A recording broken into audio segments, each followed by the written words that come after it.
ومن سيئات أعمالنا من يهده الله فلا مضل له ومن يضلل فلا هادي له وأصلي وأسلم على أشرف الأنبياء المرسلين الصادق الوعد الأمين نبينا وقدوتنا محمد بن عبد الله أرسله الله بالحق بشيرا ونذيرا وبين يدي الساعة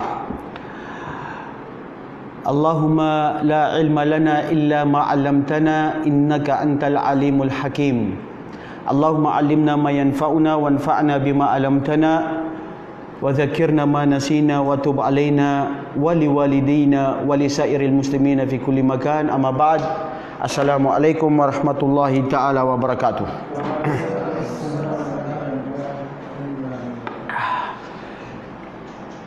Mapaitang kape. Mga kapatid sa pananampalataya, alhamdulillah sa gabing ito, kasama ito sa mga gabi na naiiba sa mga nakaraang gabi. Una dahil insyaallah napapaloob tayo sa Yawmu Ashura.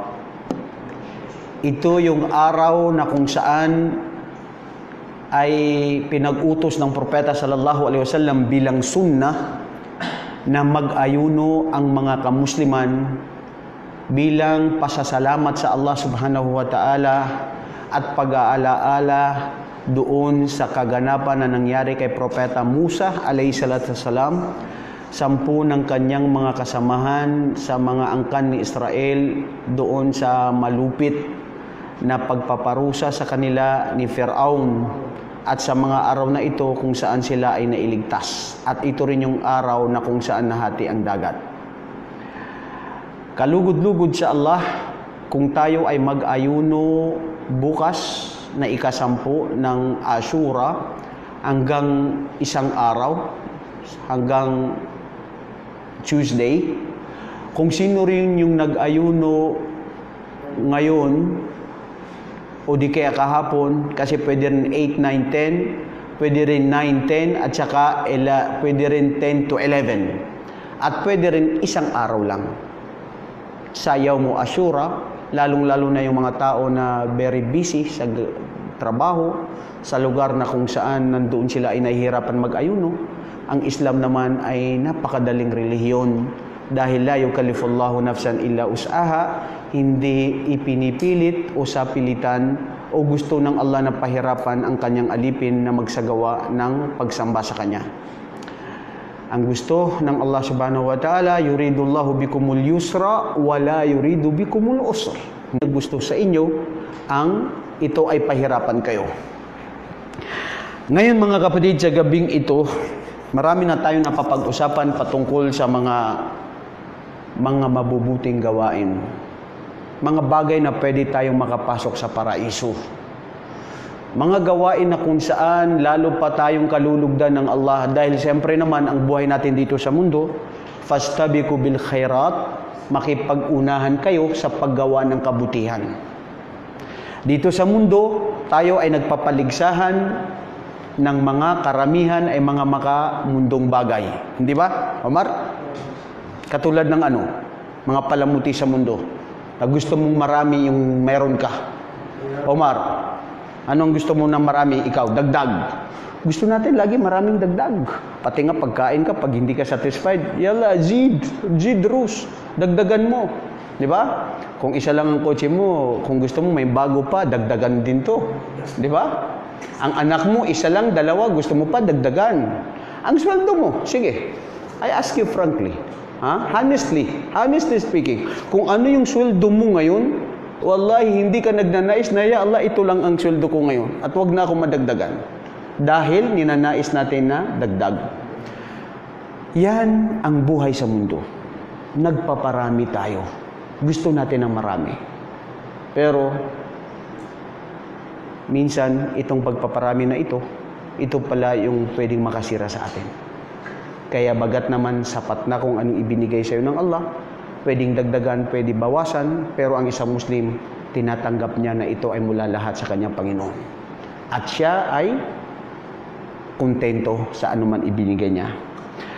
Ngayon mga kapatid, napag-usapan natin yung mga kabutihan. Ngayon ay dadako tayo sa isang paksa na sana sa loob ng 30 minuto hanggang 40 minuto na matapos natin ang usapin patungkol dito dahil ito ang dapat malaman ng isang Muslim.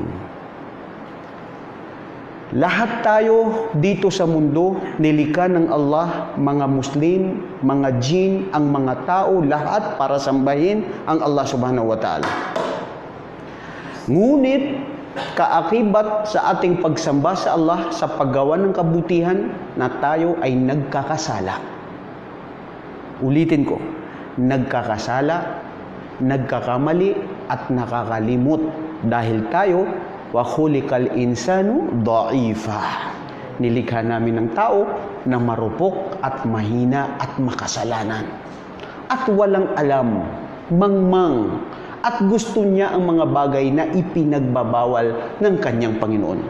Kaya bagat naman tayo ay pinaglalabanan natin kung ano yung alam natin na ito ay mabuti dahil waja'alnahu najdain, binigyan tayo ng Allah ng maliwanag na daan.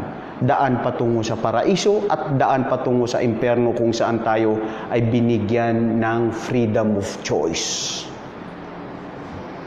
At kung ikaw ay nilikha ng Allah na Muslim, ang pagsubok sa iyo ng Allah, paano mo gagampanin ang pagiging Muslim mo? Paano mo isasagawa at paano mo maging makatakutin sa Allah subhanahu wa ta'ala? At kung ikaw naman ay hindi pa Muslim, ang pagsubok sa iyo ng Allah ay kung hahanapin mo nga ba ang katotohanan, na pawang katotohanan, na ang katotohanan na ito ang siya magliligtas sa iyo dito sa mundo, lalong-lalo na sa araw ng paghukom. Ngayon, pupunta tayo sa isang paksa na usapin patungkol sa mukaffiratud dunub. Idha qulna mukaffiratud dunub, famada fi dhihnik? Mada taqul? أو ماذا تظن؟ ما معنى هذه الجملة هذه العبارة مكفرة الذنوب؟ Meron ba sa inyo naintindihan niya? Ma ma'na mukaffiratud dhunub? Oy, level 4 na kayo, Darul Bayda. Ma ma'na mukaffiratud dhunub? Ayaw ko na pag may nagsagot, sasabihin niya si Yaskor, si Yasin. Kung alam mo, di ba tayo mo sumagot? Ha? O antayin mo na, kayo na lang ang tatawagin ko, pa isa-isa. Ha? Ma ma'na mukaffiratud dhunub?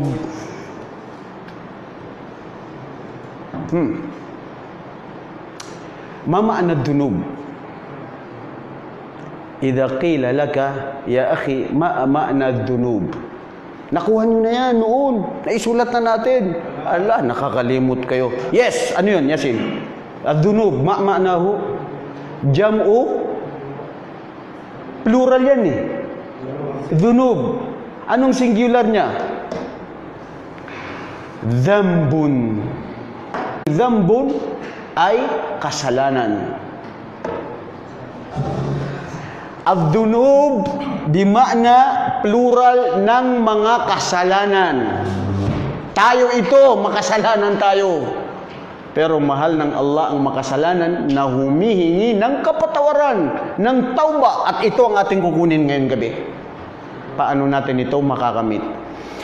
Ad-dunub bima'na jam'u dhanb. Kasalanan, mga kasalanan. Tayo, inuusap natin ngayon ang sarili natin. Wa mukaffir, ma'na mukaffir ay bima'na yamshi aw yadhhab ad-dunub. Napapawala niya ang ating mga kasalanan. Ang kasalanan mo, pag ginawa mo itong 7 na ito, insya Allah, papatawarin ka ng Allah at mawawala yun. At yan ang layunin natin dito sa mundo. Magkasala ka, gumawa ka ng bagay na para ito ay mapunas at mawala. At gagantimpalaan ka pa ng Allah doon. Ngayon, sabi sa kitab ng Istiqama ni Sheikhul Islam Ibn Taymiyyah, ad-dunub allati yabtali al-ibad biha tasqutu an adhabaha. Tasqutu an adhabaha. Ma ma'na hadha? Tasqutu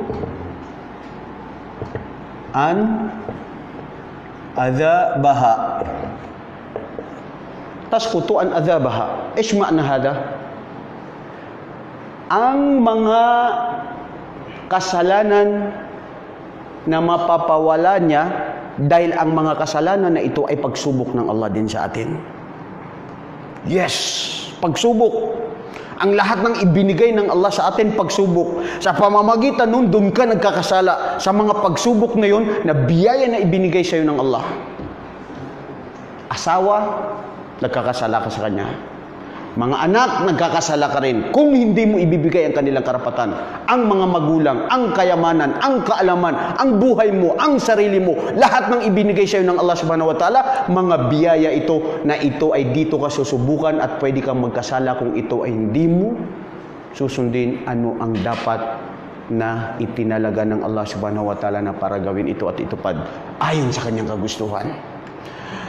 Tasqutu an adhabaha, pag ginawa mo itong mga to, insya-Allah mapapawala niya ang anumang kasalanan na ginawa mo. Awwalu shay madha naqul imma bitawbatin tajubu ma qablaha. Ma ma'na hadha? Imma bitawbatin tajubu ma qablaha. Ang kamating mga kasalanan mapapawala niya una sa pamamagitan ng taubah. Taubah. Tajubu ma qablaha, anumang uri ng kasalanan, pagtatambal sa Allah, pangangalunya, pagsisinungalin, pagpatay sa tao, pag-inom, pagdroga, lahat mo pag-iisip, mawawala yan kung ikaw ay totoong ikaw ay magtatauba sa Allah subhanahu wa ta'ala. Ano ba ang sinabi ng Allah subhanahu wa ta'ala patungkol sa pagtatauba? Di ba sa Quran meron tayong Suratul Tawbah? Tama, Suratul Tawbah. Anong sinabi ng Allah subhanahu wa ta'ala?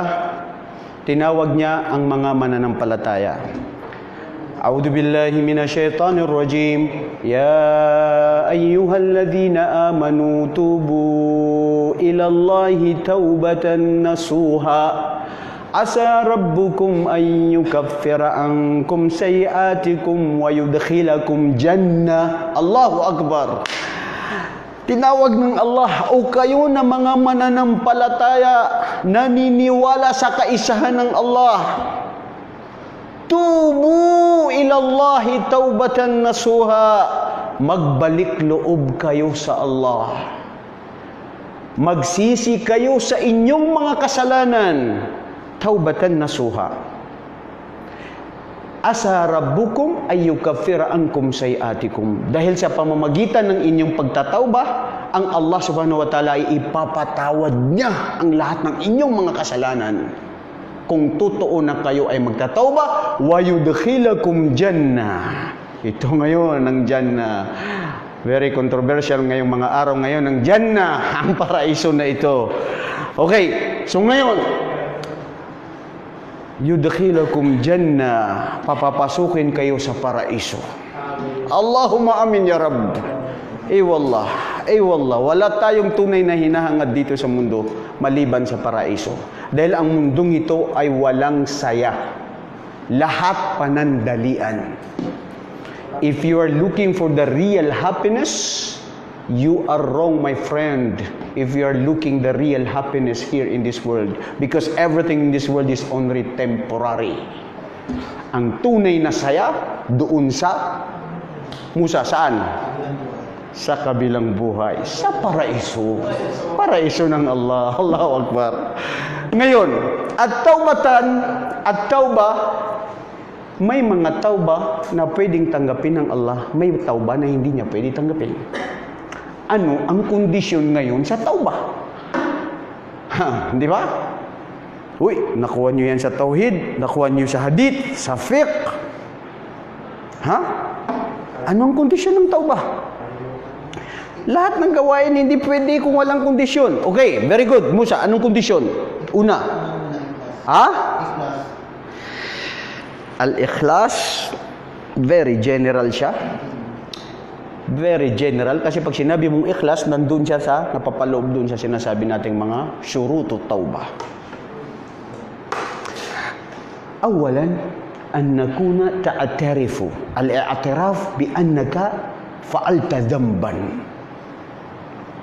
Yung tatanggapin mo, aaminin mo na ikaw ay nagkamali. Pagtalima sa kasalanan na nagawa mo, aaminin mo yan, sasabihin mo yan sa Allah subhanahu wa ta'ala. Di ba? Hihingi ka, Ya Allah, ako ay tunay na nagkasala. At alam mo yan at batid mo, wala kang pwedeng itago. Ang mahirap kasi, pag ikaw na isang Muslim na mananampalataya na hindi umaamin sa kasalanan mo, na maski maliwanag na yun at hindi mo tinatanggap. Una yun, ay i'tiraf bi annaka fa'alta hada dhanb. Ginawa mo yun at kikilalanin mo na totoong ginawa mo yan. Ibig sabihin, tinanggap mo. Dahil totoo. Mahirap pag hindi mo tinatanggap dahil yan ay isa sa mga uri ng kibr. Al-kibr ma'nahu huwa batarul haq. Yung hindi mo pagtanggap sa katotohanan. Pangalawa, sa syurutu tawbah, an-nadam. Okay, an-nadam. Ano ang nadam? An-nadam, bima'na, you regret of what you have done because you have wronged yourself. Di ba? Hihingi ka ng tawbah sa Allah, Ya Allah, inaamin ko, ginawa ko yan, kasalanan ko. Pangalawa, magsisisi ka. Kasama yun, pagsisisihan mo yun eh. Ginawa mo yun. So ngayon, dahil pagsisisi mo yun para sa sarili mo, an-nadama bi annaka, nagsisisi ka na ginawa mo ang kasalanan na yun. Walay mga kapatid, pangitain sa mga taong mananampalataya, pag sila ay nagkasala, ay nagsisisi sa kanilang kasalanan. At humihingi ng kapatawaran sa Allah. At yun ay isa sa mga pangitain na ikaw ay may pananampalataya. At patatawarin ka ng Allah. Sino ba ang hihingi sa kapatawaran sa Allah na hindi niya papatawarin? Isa sa mga pangalan ng Allah, Al-Ghafur, Ar-Rahman, Ar-Rahim, ang mapagpatawad, ang mahabagin, ang maunawain. Pangalawa sa nadam o pangatlo ay ang sinasabing al-ajazu bi annaka la ta'uda bima fa'alta minal munkar. Ito yung tigib na paniniwala mo na insya Allah hindi ko na ito uulitin. Al-azm, tiyak ka na hindi mo gagawin.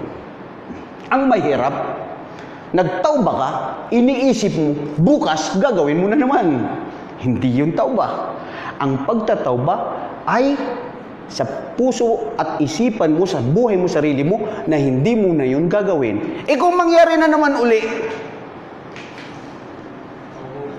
Yasin, kung mangyari uli, magtatauba uli ako. Sino maghahadlang? Sasabihin mo sa akin, Yaskor, wag ka magtauba. Inulit mo na naman yung ginawa mo kahapon. Man anta hadda taqulu lihada. Sino ka para pagsabihan ako na hindi ako magtauba? Bakit? Sa'yo ba ako humingi ng tauba? Sa Allah ang lumikha sa akin. Siya lang ang may karapatan na maghingi sa magbigay sa akin ng kapatawaran. Kaya walang pwedeng magdikta sa kahit sino man sa atin na sabing na wala ka ng pagtatauba. Wala kang kaparusahan. Wala kang kapatawaran. No, man anta. Who are you then to tell me? Ang Allah ang mahabagin, ang maawain. At hindi ako nawawala ng pag-asa para humingi sa tawa sa Kanya. Pang-apat mga kapatid, ayon sa mga patas, ang sinasabi nila ay huwag ka na lumapit doon sa ginawa mong kasalanan. So yun ang sinasabing pagtatauba. Ang pagtatauba sa Allah, inuutusan tayo. Wa inna Allaha yuhibbut tawabin wal mutatahhirin. Mahal ng Allah ang mga taong umihingi ng kapatawaran at nagbabalik loob sa Kanya. At yung nagmamalinis sa sarili nila. Na totoong nagmamalinis. Hindi yung nagmamalinis na pakitang tao. Mga kapatid, anna Allaha ya'lamu ma fi qulubina. Alam niya kung ano nasa puso natin. Kaya hindi na kailangan ipakita sa mga tao, iparinig sa mga tao. Uy, bro, hindi mo ba alam bukas Ashura, mag-aayuno ako? You don't need to boast. Gawin mo kung anong gusto mo. Na alam mo na para yun sa Allah, hindi na kailangan na sabihin mo pa sa madlang tao. Hindi na kailangan na sabihin mo na ito ako. Kusang loob ang tao ang magsasabi kung sino ka. Hindi na kailangan, dapat ang silya ipakita mo ang sarili mo. Let the people judge who are you. Because at the end of the day, Allah knows who are you. And you know yourself. Wallahi, walang tunay na nakakaalam sa sarili natin, maliban sa sarili mo. May mga tao hindi niya alam sarili niya. Totoo ba yun? Naniniwala kayo doon? Ha? Meron? Yung mga baliw, tama, I agree with you. Kasi mismo ang Allah, sinabi niya sa Quran, balil insanu ala nafsihi basira. Katotohanan, ang insan, ang tao, siya ang nakakabatid sa sarili niya. Alam niya kung ano ka. Alam mo anong sakit mo. Alam mo kung ano nasa puso mo. Alam mo ang ginagawa mo na kasalanan. Intahayna minal awwal. Ang paghingi ng kapatawaran sa Allah. Ngayon, imma bi istighfar. At thani, imma bi istighfar. Wa ma ma'na istighfar? Aw ma farqu bayna tauba wa istighfar? Anong pagkaiba ng tauba sa istighfar? Ha? Ano pagkaiba? Bismillah. Lalong pumapait ang kape. Uy! Mga Luzon, Visayas at Mindanao. Alam mo, ito, Luzon, Visayas, Mindanao to. Ang tauba sa istighfar, ang tauba ay pagsisisi. Hindi ba? Sa ginawa mong kasalanan na hindi ka nababalik at paghingi ng kapatawaran sa Allah. Ang istighfar ay kasama ito sa dhikr. Na ikaw ay pumupuri sa Allah at humihingi rin ng kapatawaran na nagsisisi ka sa mga nagawa mo o hindi mo pa nagawa. At yan ang Muslim. Ya Allah, patawarin mo ako sa mga nakaraan kong nagawa at yung pakasalukuyan na gagawin ko pa na minsan nasusunod ko ang sarili ko. Dahil marupok ako at mahina ako. At nandyan si Satanas din. At nandyan ang environment. At nandyan ang social media. Nandyan ang cellphone. Kalaban ko, Satanas. Maghanap pa ako ng halal. Naghahalo ngayon ng halal sa haram. Ya Allah, patawad. Ma'na al-istighfar, an tastaghfir rabbaka daiman wa taj'al fi qalbika wa fi lisanika anta daiman tastaghfir. Wa hadhihi adh-dhikrullah subhanahu wa ta'ala. Wa inna Allah yuhibbu al-mustaghfirin. Mahal ng Allah, kahabag-habag sa Kanya ang mga tao na ang kanilang mga dila ay laging pumupuri at lumuwalhati sa Allah at humihingi ng kapatawaran sa Kanya. Ang hadith ng propeta sallallahu alaihi wasallam kung saan sinabi niya, man lazimal istighfara ja'alallahu li kulli musibatin minha al-yusr wa an yaghfirallahu lahu wa yarzuquhu min haythu la yahtasib. Fima ma'na hadal hadith, nakalimutan ko yung nas ng hadith na yan mga kapatid, pero ang ibig sabihin ng hadith na yan, ang sino man panatilihin niya sa sarili niya ang laging pag-istighfar, yung pagsabi mo ng astaghfirullah, ya Allah patawad ako. Ang Allah subhanahu wa ta'ala ay padadaliin niya sa iyo ang anuman ang hirap sa buhay mo. Pangalawa, anuman ang mga pinagdadaanan mo na mga pigati at lungkot, ito ay bibigyan lunas ng Allah dahil sa pamamagitan ng istighfar. Ang pagsabi mo lang ng patawad, ya Allah, astaghfirullah. Pangatlo, anna Allah yarzuquka minar rizqu tayyiban min haythu la tahtasib. Bibigyan ka ng Allah ng mga biyaya na hindi mo alam saan manggagaling dahil lamang sa pag-istighfar mo sa Allah subhanahu wa ta'ala. Wa ma sayyidul istighfar? Sino nakaimura sa inyo ng sayyidul istighfar? Dua ng sayyidul istighfar. Oy, Luzon, Visayas at Mindanao. Akala ko ba ikaw uminom ka ng kape, Ibrahim? Anong ininom mo kanina? Gatas. Oh, magwa sayyidul istighfar.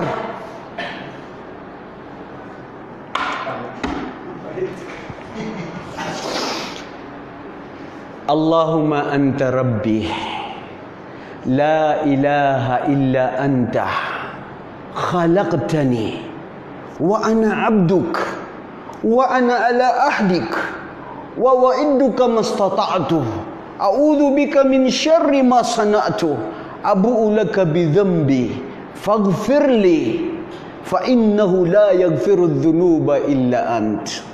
Allahu Akbar. Wallahi, sinabi ng propeta sallallahu alaihi wasallam, yan ang pinakamaganda at pinakamalugod na paghingi ng kapatawaran sa Allah. Sayyidul istighfar. O katotohanan, ikaw ang aking Panginoong Allah.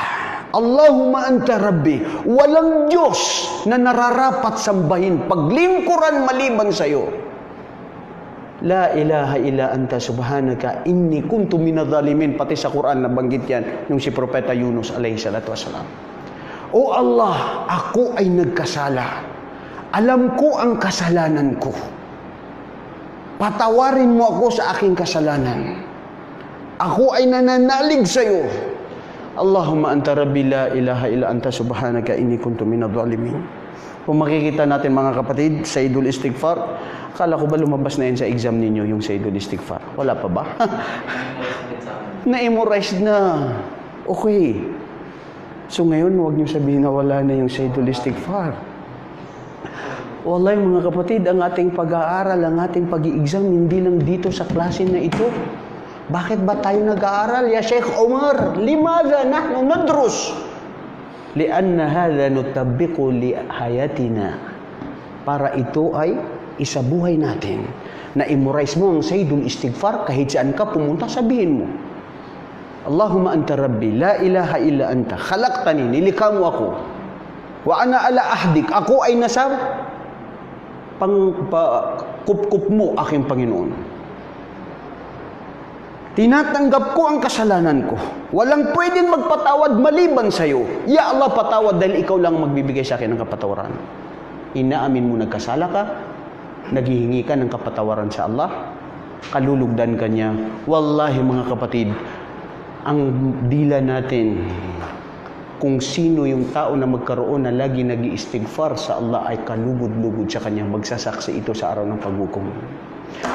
Sayang ang mga sandali, ang mga punto na segundo, oras na inaalay mo sa mundo, nakanganga ka lang, wala kang sinasabi. Alam mo minsan nakakamanga, mga tao, nakaupo lang. Nag-iisip. Wala sa kanilang dila ang pagbigkas sa pagpuri at paglulahati sa Allah. Di kalugian sa'yo ng mga nilikha ng Allah ng mga bagay, ano nakikita mo dito sa mundo, lahat pumupuri at lumuwalhati sa Allah. Ikaw na binigyan ng Allah subhanahu wa ta'ala ng lahat ng mga ito, nilikha niya para sa'yo. Ang araw, ang buwan, ang mga bituin, ang mga puno, ang mga isda, ang mga hayop, ang lahat ng mga mabuti na pinapakibang eroplano, itong mga vapor, para saan yan? Para sa isang alipin, la'allahum yashkurun, nang sa ganun na sila ay magpasalamat sa Allah subhanahu wa ta'ala. Walakin nagkathiruna minan nasi la yashkurun, ngunit karamihan sa mga tao walang mga utang na loob, hindi nagpapasalamat sa Allah. La yashkurun, la ya'lamun, la ya'qilun. Hindi nagpapasalamat, hindi nila ginagamit ang utak nila, wala silang ginagawa. So mas maganda kapatid, nakaupo ka lang dyan, nag-aantay ka ng pagkain, nandun ka sa sira, meron kang inaantay, kukunin mo yung sa bangko, mag-withdraw ka, haba-haba, doon pala astaghfirullah, astaghfirullah. May naisip ka na masama, astagfirullah, ya Allah, patawad. Sabihin mo lang, la ilaha illallah. Itong katagang la ilaha illallah na hiningi ni Musa alayhi salatu wasalam sa kanyang Panginoon at sinabi ng Allah, sabihin mo ang la ilaha illallah. Nahnu muqassirina fil ibadah. Wallahi, nagkukulang tayo sa pagsamba, pagpuri sa ating Panginoon. Kailan lang natin napupuri ang Allah at naalaala pag ikaw ay may mga problema sa buhay, may mga pinagdadaanan ka. Pero pag masaya ka, nandyan ang lahat sa'yo, wala khaliwali, dunya, kulo dunya. Gusto mo lahat sa mundo. Kaya bagat mas mabuti pa, yung maski wala ka, nandoon ka sa masjid, nakakapagpuri ka sa Allah. Kaysa meron ka, wala ka sa masjid. Saan ka? Hindi ko alam saan ka pumupunta. Buhay mo yun. Ikaw ang mananagot sa araw ng paghukom. Astaghfirullah wa atubu ilayh. Sa Biladyo.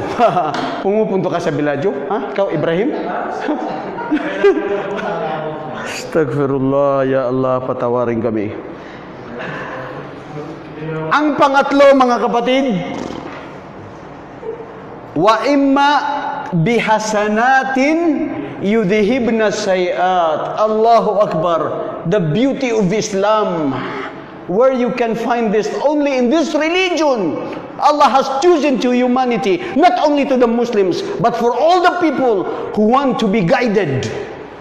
Imma bihasanatin yudhibna sayiat.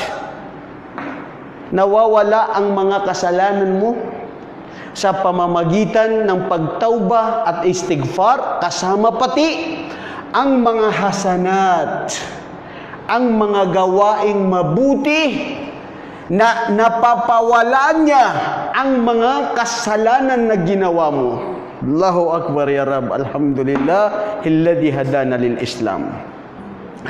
O mga Muslim, mga kapatid sa pananampalataya, ang paggawa ng kabutihan dito sa mundo, alalahanin mo na wag mo lang yun gawin dahil sa pamamagitan na mayroon kang iniisip na kapalit.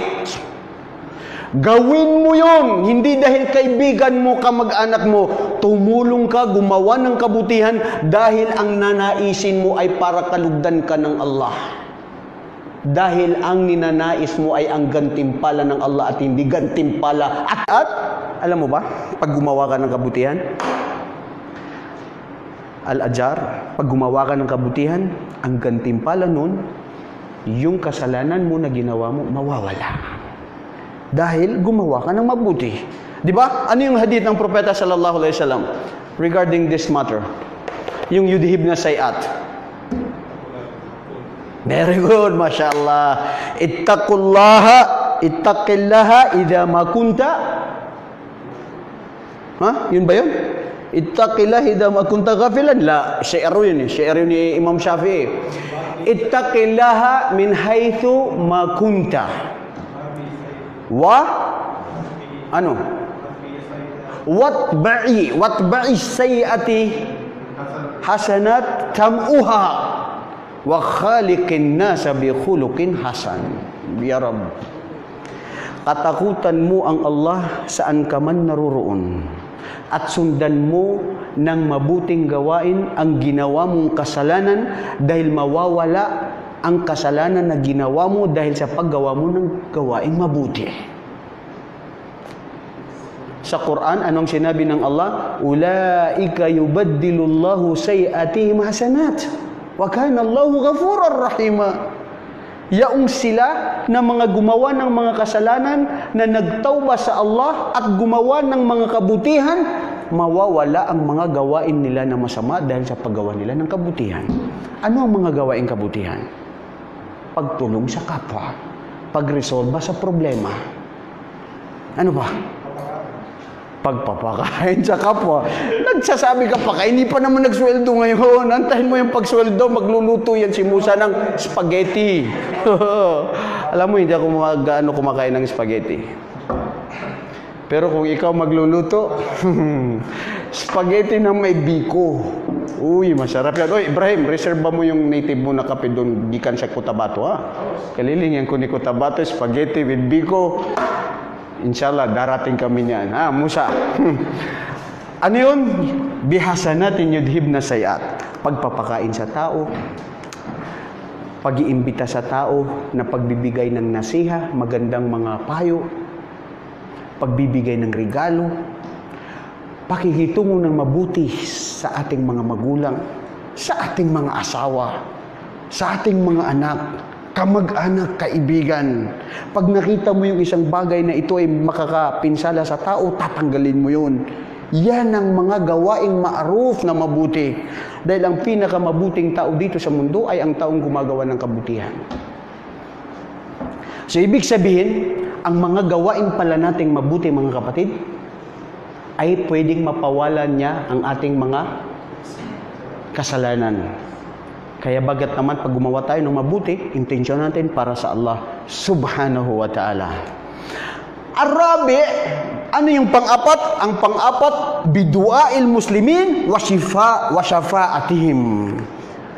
Pwedeng mawala ang ating mga kasalanan na ginawa sa pamamagitan ng dua, pamamagitan ng paghiling ng kapwa mong Muslim at ang kanilang pagbibigay sa iyo na mamamagitan sa araw ng paghukom.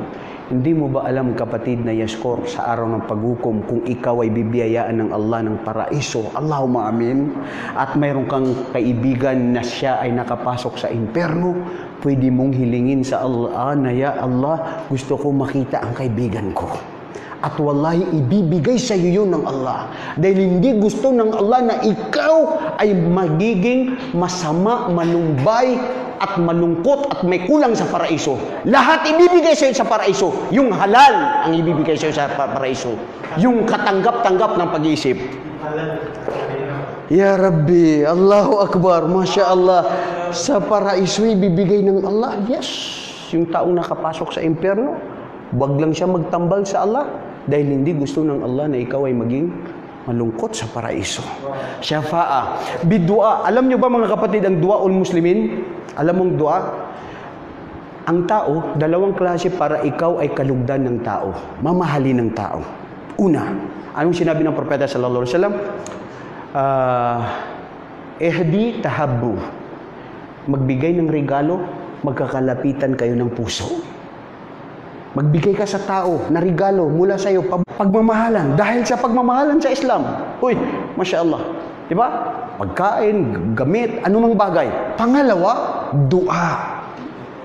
Pwede ang isang tao, mahal ka niya. Bakit? Dahil sa pamamagitan ng paghingi mo sa kanya. Na hindi niya narinig. Hindi niya alam. Wallahi, sumusumpa ako sa Allah, alam ng Allah. Kanina nung nagsujud ako at nung humingi ako sa Allah, kaninang Aisha, isa dito sa inyo, hindi ko alam bakit nabanggit ng dila ko na naghingi ako sa Allah sa kanya. Allahu Akbar. Ang sarap magkaroon ng kaibigan, mga kapatid, na malapitin at matakutin siya Allah. Hindi ko sinasabi na ako yun o tayo. Ibig sabihin, piliin mo ang kaibigan mo na malapit sa Allah. Dahil pwedeng ikaw ay inihiling niya sa Allah. At ang pinakamagandang dua ay humihiling sa Allah na hindi alam ng sinong hinihilingan mo, dahil yun ay katanggap-tanggap na diretso ng Allah. Doon sa pamamagitan nun, ano ang hilingin mo sa kapwa mo, ibibigay din sa iyo ng Allah. Dahil ang sinasabi ng mga anghel, wa anta bimithli. Ikaw rin ay bigyan ng Allah ng ganyan. Ya Rabb, Allahu Akbar. Ya Allah, kalugdan kami at tanggapin ang aming mga mabubuting gawain. Panglima, at mga kapatid, ang dua, mukhul ibadah, ang paghiling sa Allah, ito ay ang ulo ng ibadah. Pinakamamahal at gusto ng Allah na humihiling ka sa Kanya. At hindi niya gusto ang mga tao na siya ay hindi humihiling sa Allah. Ang paghingi sa Allah, wag sa mga tao. Mayroong kasabihan si Imam Syair ng mga Arabo, sabi nila, la tas'alanna ibna Adam hajatan was'alil ladhi abwabahu la tuhjab wa idza tarakta su'ala Allahu yaghdab wa idza sa'alta ibna Adam Allahu yaghdab. Wag kayo humiling. Humiling kayo doon sa kanyang pintuan ay kailanman hindi magsasara. At pag ikaw ay hindi ka humiling sa Allah, siya ay magagalit sa iyo. At pag humiling ka sa kapwa mo tao, magagalit sa iyo ang Allah. Dahil siya ang nagbibigay. Hihingi ka sa katulad mong miskin na nangangailangan din siya na katulad mo. Kaya hindi natin masisi yung mga imam pag may humingi dyan sa masjid. Maghingi, anong sasabi nila? Doon ka lumabas, wag dito sa loob. Dito pagpuri, paglolahati sa Allah. Ganun ka-importante ang dua para lang sa Allah. Panglima, mga kapatid, wa imma yaf'alunahu lahu minal bir wa imma bima yaf'aluna lahu minal bir. Halos magkatulad silang dito sa number 3. Mawawala ang ating mga kasalanan sa pamamagitan din ng paggawa natin ng kabutihan. Bir. Ang bir, lahat ng mga mabuti. Lahat ng mga mabuti na ginagawa mo sa pamamagitan nun ay ikaw ay mapapatawad ng Allah sa mga kasalanan. Anong mga halimbawa niyan?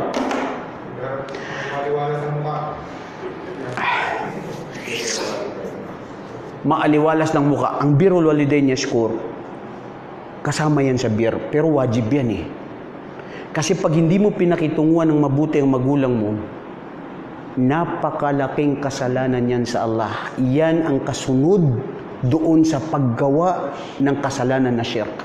Kanina, gusto ko na rin samantalahin ito. Ngayon lang pumasok sa isipan ko, may nagtanong sa atin na kapatid natin doon sa kwento patungkol kay Uwais. Ustad, paano yung kapatid ko, paano na ako ay Muslim, ang mga magulang ko ay Kristiyano?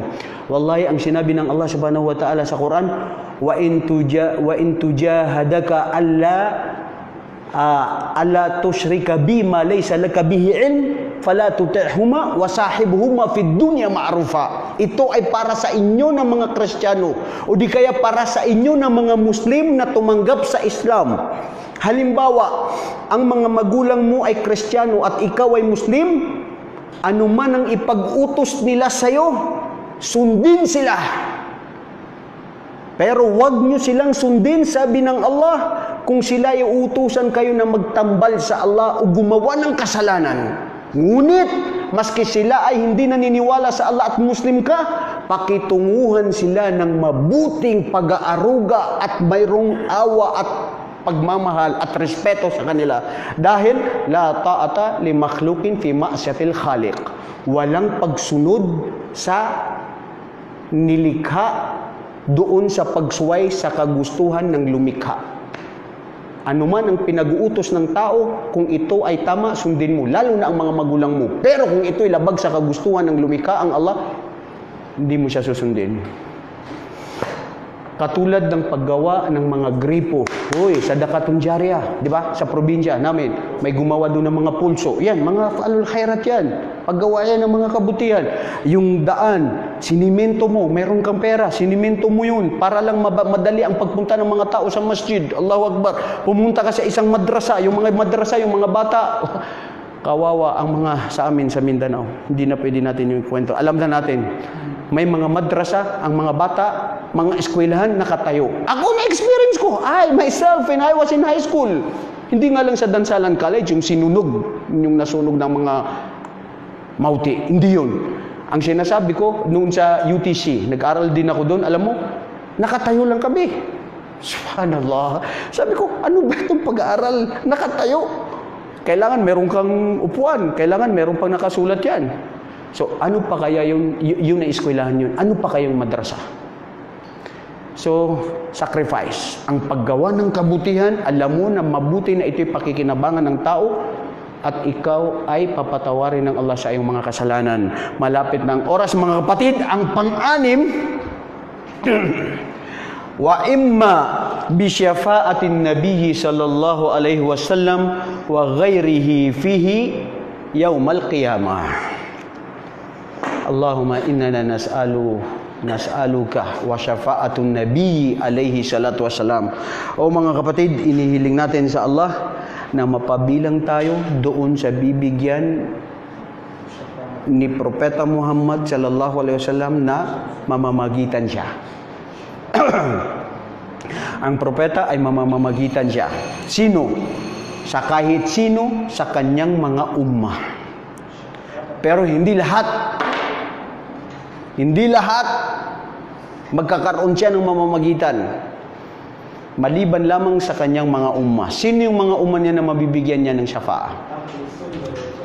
Aha, Masya Allah. Ahlus sunnah wal jamaah, ahlul Quran, ahlul hadith, wa ahlul bid'ah. La abadan. Kung ikaw ay umma ni Propeta Muhammad na gumagawa ng mga bid'ah, mga gawaing ritual o pagsamba sa Allah na pabago sa ginawa ni Propeta Muhammad, na hindi itinuro at ginawa ni Propeta Muhammad, nawa ang pagpapala at habag ng Allah ay sa kanya at sa mga taong sumusunod sa kanya, hindi ka kasama kailanman sa bibigyan niya ng syafa'ah. Sa araw ng paghukom, sasabihin ni Propeta sallallahu alaihi wasallam sa Allah na ang aking mga umma, sasabihin sa kanya, ito ang aking mga mauma. Dahil mga kapatid, alam niyo ba sa araw ng paghukom, si Propeta Muhammad ang siyang pinakahuling propeta, pero siya ang unang propeta na papasok sa paraiso. Pag nakapasok na ang mga propeta sa paraiso, kasama na rin yung mga asyratu mubaddirin na fil jannah, yung mga sahaba, sumunod ay ang kanyang mga umma. Hindi susunod yung mga tauhan ni Propeta Isa at yung mga tauhan na sumunod kay Propeta Musa alayhi salatu wasalam. Isipin mo yun, bro.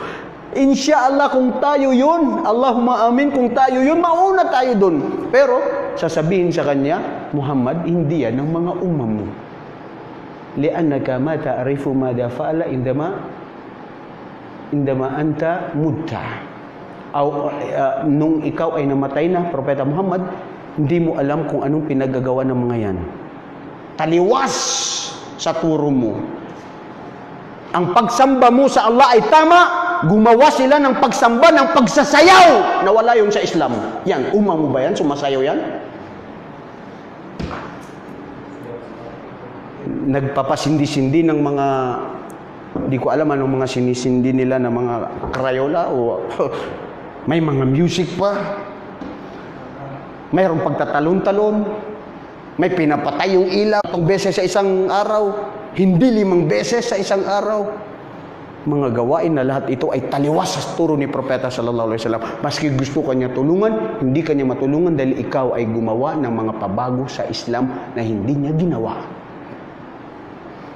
Ustad, kung ganun, si Propeta Muhammad, kumain siya kamay. Ako, hindi ako sanay ng kamay kasi social na kami ngayon. Gumagamit na kami ng kutsara. Kasama ba yun sa bid'ah? Sinasabi natin, ang bid'ah, gawain na ritual na pagsamba sa Allah. Katulad ng pag-aayuno, katulad ng umrah, pag-hajj, katulad ng pagdarasal. Pero yung mga bagay na yan na minsan, logic. Hindi ako sasakay ng eroplano kasi si Muhammad hindi sumakay ng eroplano. Gusto ko sumakay ng kamelyo mula sa Marawi City papunta dun sa Saudi Arabia. Kakayanin mo yun? Astaghfirullah. Iba na. Ha? Meron na tayong hindi maiwasan. Bilang panghuli mga kapatid,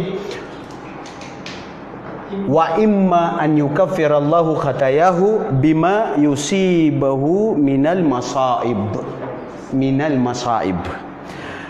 Ang pang-7 na pwede tayong patawarin ng Allah sa ating mga kasalanan ay ang ikaw ay pwedeng patawarin ng Allah sa iyong mga kasalanan sa pamamagitan ng mga pagsubok na dumating sa iyo sa buhay mo ng mga pighati, lungkot, lumbay, sakit sa katawan, namatayan ng magulang o asawa o mga anak, nawalan ng trabaho, o hindi kaya uuwi ka, hindi ka pa nakauwi ng ilang buwan, nag-antay ka, wala pang sweldo. Yan, kasama yan sa mga pahirap sa buhay.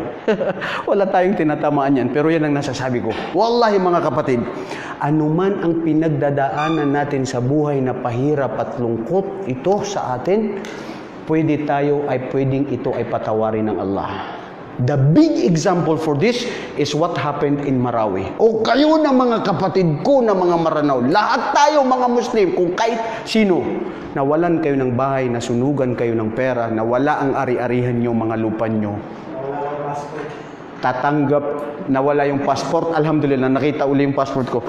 Ibrahim, kaya nakabalik ako eh. Humiling lang kayo sa Allah, papalitan nyo ng Allah. Kung ang kapalit naman nito ay paraiso at pagpapatawad ng Allah, alhamdulillah ya Allah. Wallahi, totoo yan. Aanin mo ang pera, lupa, bahay, damit, lahat ng mga yan. Palamuti, panandalian lang yan. Mga kapatid, sana napulutan natin ng aral ang ating naibahagi ngayon. At sana patawarin tayo ng Allah at tanggapin sa kanyang paraiso. Subhanakallahumma wa bihamdika astaghfiruka wa atubu ilaik. Assalamualaikum warahmatullahi ta'ala wabarakatuh.